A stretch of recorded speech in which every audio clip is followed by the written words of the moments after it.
lechon belly. Tignan nyo. Ayan. Happy ang aking darling dito sa lechon belly namin. Tawagin ko yung aking darling love. Para, ako, pasuyo ako ng tissue. Saka yung pang-chop. Yung chopping, yung knife.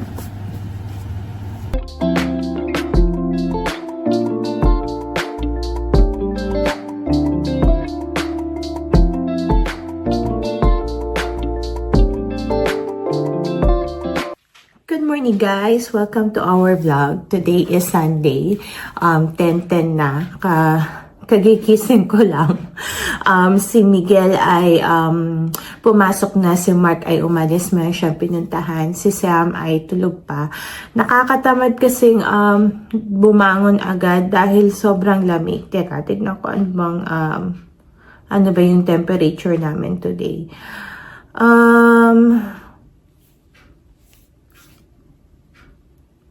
9 degrees lang pala. Pero kasi, ang sarap pa kasi sa bed. Kaya, hindi pa ako bumangon agad.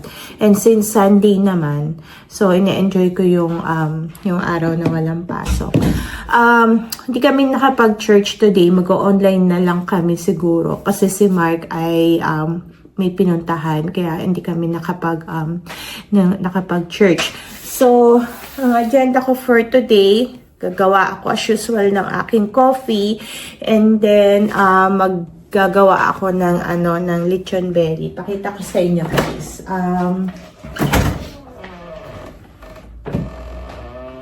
Ito. So na-prepare ko na siya kahapon.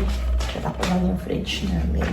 Ito, na-prepare ko na siya kagabi. Pinrepare na namin ni Mark para medyo marinated na siya.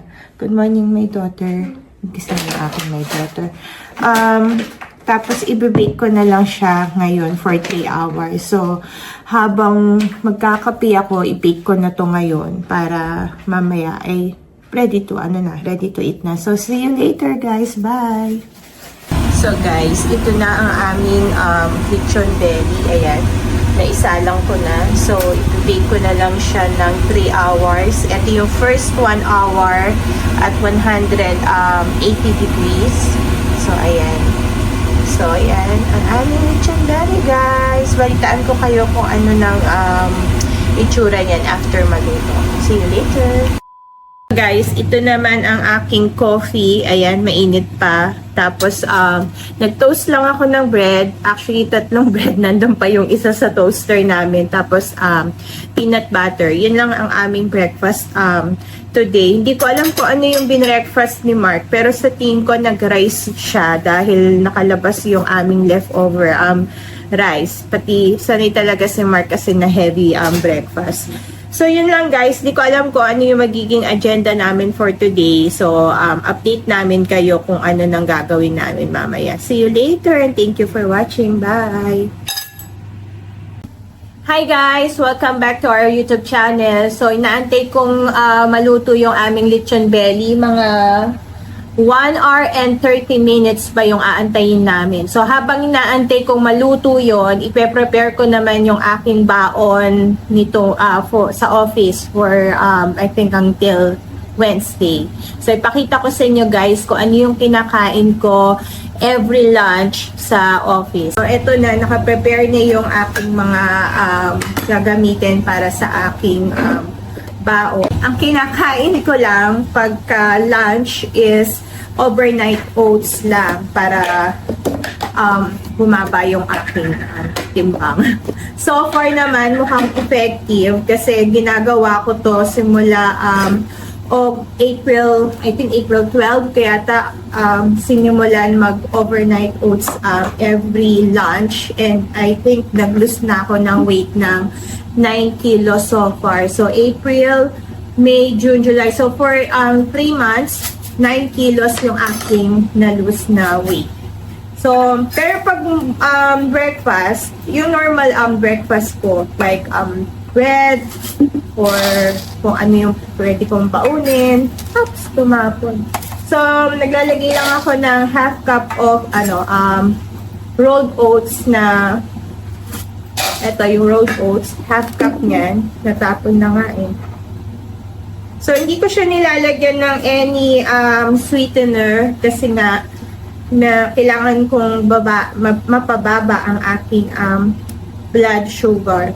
So, ang ginagamit ko, so nilalagyan ko siya ng half cup of overnight oats, rolled oats. Sorry, mali-mali na naman ako. And then, yung Greek yogurt, eto, maasim to, wala tong lasa, kaya nilalagyan ko ng fruit. So, yung iba, hindi ko sure kung gusto nila to. Pero ito kasi yung nilalagay ko para yung 15 grams na protein. Para hindi rin ako agad magutom. So, nakakatulong naman siya. Feeling ko naman for me ay effective itong aking ginagawa. Nung una, medyo ayoko, pero nasasanay na rin naman ako. So, nilalagyan ko siya ng ganitong kadami. Para mga, natansya ko lang. So, 2 tablespoon na talagang punong-puno. Ayan, kung makikita niyo. So, ginagawa ko, nagpe-prepare ako ng good for 3 days. Nilalagyan ko siya ng chia seed. Nilalagyan ko siya ng 1 tablespoon ng chia seed. Ayan, nalagyan ko na siya. And then, half cup of unsweetened almond milk yung nilalagay ko. So, lagyan ko siya dyan.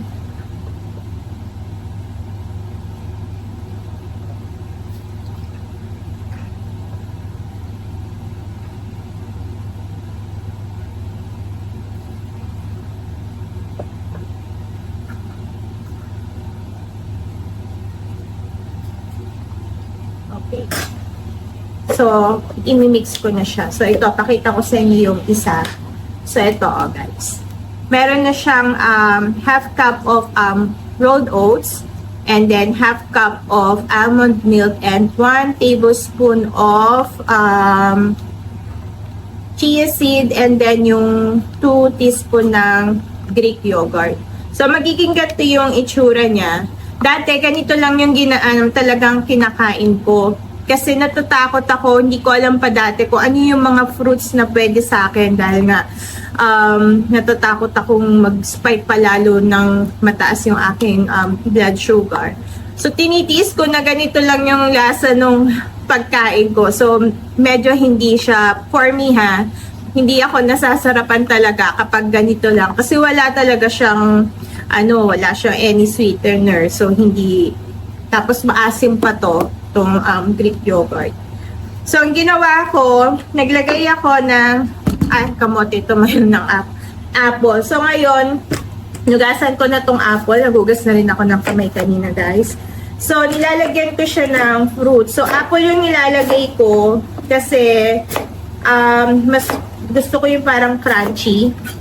Hindi pa kasi season ng strawberry and blueberry. Pero hindi ko pa rin naman na-try yun. Apple pa lang talaga yung na-try kong isama dito sa aking overnight oats meal. Pagka siguro, pag season na ng strawberry and blueberry, i-try ko kung masarap din. Pero nag-enjoy naman ako ng apple, yung inilalagay ko. Kasi crunchy yung apple, diba? So, na-feel ko yung fruits niya. So, ayan lang guys. Ilalagay ko lang siya ng ganyan. Isang apple na, maliit kasi itong nabili kong isang apple na So, ilalahat ko na siya. Pero usually, pag ganitong kalaking apple, hinahap ko siya. Tapos nilalagay ko siya sa tag-isang container. So, ayan lang guys. Ito ang aking pagkain sa office every lunch. Pero minsan nag-cheat din ako. Pag feeling ko ay nai-stress ako sa work or feeling ko gusto kong kumain ng something sweet or lalo na kapag malamig din pag winter, minsan nagno-noodles ako. Minsan bumibili ako ng chocolate croissant or chocolate twist, mga ganon. So, nag-cheat din naman ako. Ayan. So guys, ito na ang aking overnight oats. Ay, parang nakita ko may sumisilip. Parang yung darling ko nandiyan na. So ito na yung aking overnight oats. A few moments later. Okay guys, ilalabas ko na yung lechon belly kasi kailangan kong palitan ng it-increase yung temperature niya. So ipakita ko sa inyo later. Uusok. So,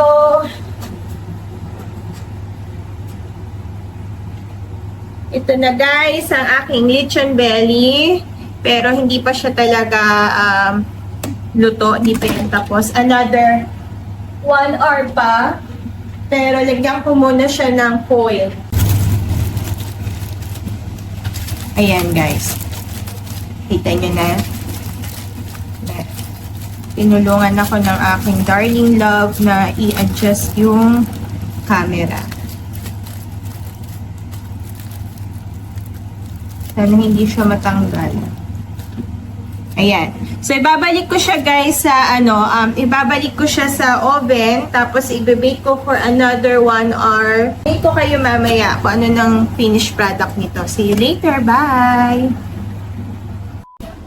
Hello guys. Dahil ang tagal pa ng aming lechon belly, so naisipan kong mag-vacuum muna ng aking car habang nag-aantay maluto yung aming ulam. At para may nagagawa din ako. Maglalabas sana kami ng aming mga bathroom rugs dun sa laundry shop. Punta sana kami. Kaso sa akin ni Mark ay bukas na lang kasi on call siya. So baka may biglang tumawag sa kanya anytime.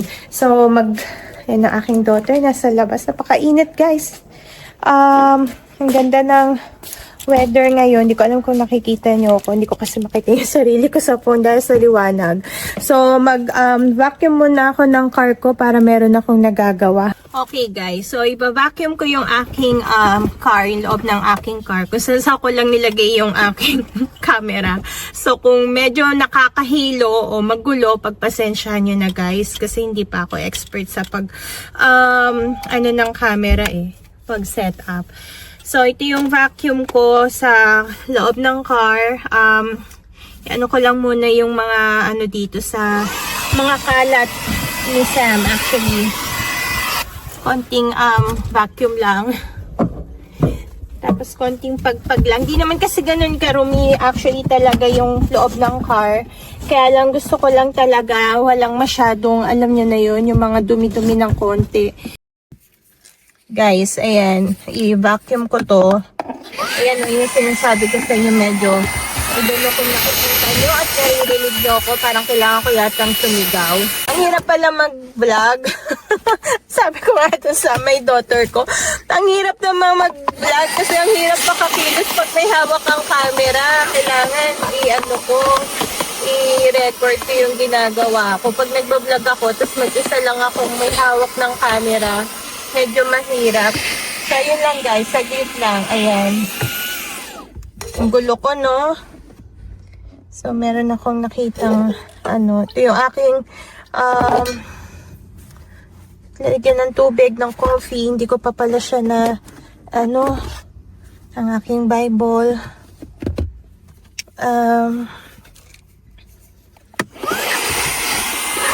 Ayan.